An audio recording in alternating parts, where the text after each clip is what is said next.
Do you remember all those Bee City public service messages, or they talk about the bird habitat messages, basically allowing beneficial insects times to hatch before you start mowing your grass? Well, that's okay. Most people don't remember those either. I'm Justin Hitt with Prosperity Homestead. I posted a public service message that said, remember those public service messages that talk about not mowing your grass until after the temperature is consistently above 50 degrees Fahrenheit. In some places, they have a no-mow March. Some places have a no-mow April. Now, I shared this message because it's still 35 to 45 degrees Fahrenheit out night. And if by holding off mowing, it actually improves root development that makes lawn look better. And then your lawn requires less water. And it also chokes out broadleaf weeds. Another thing this does is allows the creatures that have left egg casings in leaves and near the roots of the plant and in your brush, they get a chance to prosper. They get a chance to hatch as the temperature changes. You're also working with the chemicals in the plant themselves, the hormones and such that are stimulated at 50 degrees Fahrenheit. So what really happens when you mow your grass before it's 50 degrees Fahrenheit consistently, or above 50 degrees Fahrenheit consistently? Well, you actually stun your grass. You cause it not to grow. Now, this is great for the industrial chemical fertilizer complex, because you're going to require more overseeding, more top seeding, more things to keep the grass growing, more services. And of course, landscapers want to get out there and start mowing right away because that's how they get paid. But if you want to do something, you can put down a small amount of lime. You can top dress your yard with compost, because a lot of people do like to work in their yard, and it feels like an accomplishment to work in the yard. But overseeding and doing those things are going to do a better job of giving you grass that is strong, healthy, and green. Now, in my program, All Year Round Green, we talk about this. There are cycles that are contrary to the rest of how people manage their grass. And a lot of people want their grass to look very cosmetic, and they want their grass to be everywhere. But really what benefits wild birds, beneficial insects and such, is planting native plants. Grass itself is a throwback to the days when wealthy people had these big palatial estates that essentially they were cutting for hay, or they were having sheep graze because they ate the sheep. Well, today we've bought into this thing that you've got to have a certain yard. You've got to have certain types of grass. If you want better and healthier habitat for wild animals that are enjoyable to watch, you need to have this practice to allow these small caterpillars and worms and other things to prosper, because birds eat more than grass eat, or more than just putting out seed. Because that's kind of the response. A lot of people will tell me, hey, I see all these notices. They're going to pass them around on their social media, these memes and such. And then they tell me, oh, well, we have bird feeders. That's how we're helping the birds. Well, did you know that bird feeders are actually not very helpful to wild birds? They tend to attract certain types of birds that are enjoyable to watch, the cardinals and the blue jays and stuff like that. But when it comes to bird seed, it is actually a lot of hassle. It attracts rodents and raccoons and squirrels and other creatures to come to your yard. It's a very messy thing to work with. Bird feeders can be messy. They can get mold in them. We could be feeding the birds these peanut butter and basically waste from agriculture, fat waste.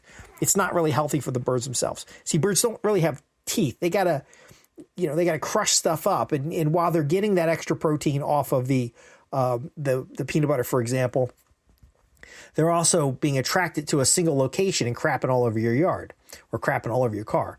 But the larger point is, if you simply go down to your grass, if you have grass, and you start reducing the amount of grass you have and get more hedgerows, more small little tree sections, trees that are appropriately sized for your house, if you start slowing down the cycle of mowing in your grass, and so literally just read the advocacy things.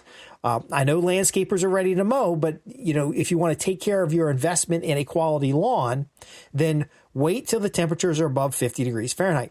What will happen is the hormones will start changing in the plant. The plant will start getting into growing cycles. That slow growing cycle where we have the temperature variation, like it might be 73 degrees during the day, those slow cycles are going to start getting those deeper roots into the ground. They're going to get you taller, more healthy grass. And then once the temperature is better, they'll have the ability to heal themselves after they've been cut. Now, it's a great time if you like to mow to get your mower serviced. So as it's warming up, you go get your mower serviced, you get the blades sharpened, because those things are going to be very valuable when it comes to keeping your lawn nice looking. But I want thick, dense grass. And if you're cutting it in the winter, then you're going to be fighting bare spots. Then you're going to be doing a lot of extra upkeep. Then you're going to be basically behind the 8 ball and be tempted to use these services or like where they'll spray nitrogen on your yard or which is liquefied chicken manure. Or they'll come in and they'll have to aerate every year because the ground is starting to get so compacted. Or you'll have to do weed and seed or basically try to kill the broadleafs rather than adjusting the pH of the soil and improving drainage of the soil. There's so many things that can be done that would actually make your yard much better. Because I do get people that'll tell me, I had this one person that says, you're probably one of those that have a million things that could be done to improve their own property. So stay in your lane. See, my response is I've done the homework. I've already gone out there and I have both internationally and regional credentials when it comes to the Master Naturalist or the Permaculture Design Certification. I've worked with conservation biologists. I've worked with experts at Virginia Tech and the University of North Carolina. I've been a party to design meetings, including in Mecklenburg County, up in Maryland. There's a couple of meetings that I've been involved in where we're establishing green space and trying to help people understand how to better manage their own lawns as a contribution to larger spaces. Now, the green spaces, I believe, play a bigger role because they can demonstrate good quality best practices. And so homeowners aren't as confused when somebody's yard has an area that has wildflowers and maybe it's beautiful when the wildflowers go, but then at the end of the season, when the wildflowers go to seed, everybody's confused. Why did they let their yard go? Well, again, it's the cycle. Now, I've done visits to like Reynolds Homestead and other locations where there are videos, and I'll try to link to those in the description below. There are videos of wild grass areas that, if edged properly, are going to look beautiful in a yard. There's some, I don't go around and take pictures of other people's houses without permission, but there are some examples in my community of yards that have no grass whatsoever, yet have a spectrum of beautiful flowers, small birds, beneficial herbs, even herbs that smell great, look great. If you know what you're looking at. A lot of people will complain and they'll say, oh my gosh, the yard is overgrown. And really it is actually a extended habitat. Small, short cropped grass does very little for beneficial insects, butterflies, birds, other things. I think really what you need to do is go to the local natural history museum and look at their setups and look at how they have demonstration areas and understand that even those places, people will complain about a small wildflower garden. And that's why, again, we're going to do a Let's Explore Nature. I'm working on a television pilot so that we can talk about the exploration of true nature that is creating beneficial insects. Did you know there's 5 to 10 different types of insects in the Mid-Atlantic region that eat mosquitoes? Okay, so these insects predate on mosquito larvae, or they predate on the mosquito itself, or they support the habitat for frogs and other amphibians that eat mosquitoes. See, people hate mosquitoes, and they're going to spray and pray, and they're going to do everything they can to make their yard create more mosquitoes rather than help it. But the hundreds of hours of implementation I do every year, the hundreds of hours of training that I do every year, helps me better understand. Now, you don't have to do all that training. A lot of these memes that folks are passing around and a lot of these public service messages are right on the mark. Now, it'd be great if you got involved in a local Bee Cities program.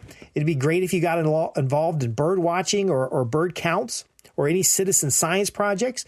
But even if you don't, rather than just passing along a meme, actually read it and try to implement it at your home. You will be surprised.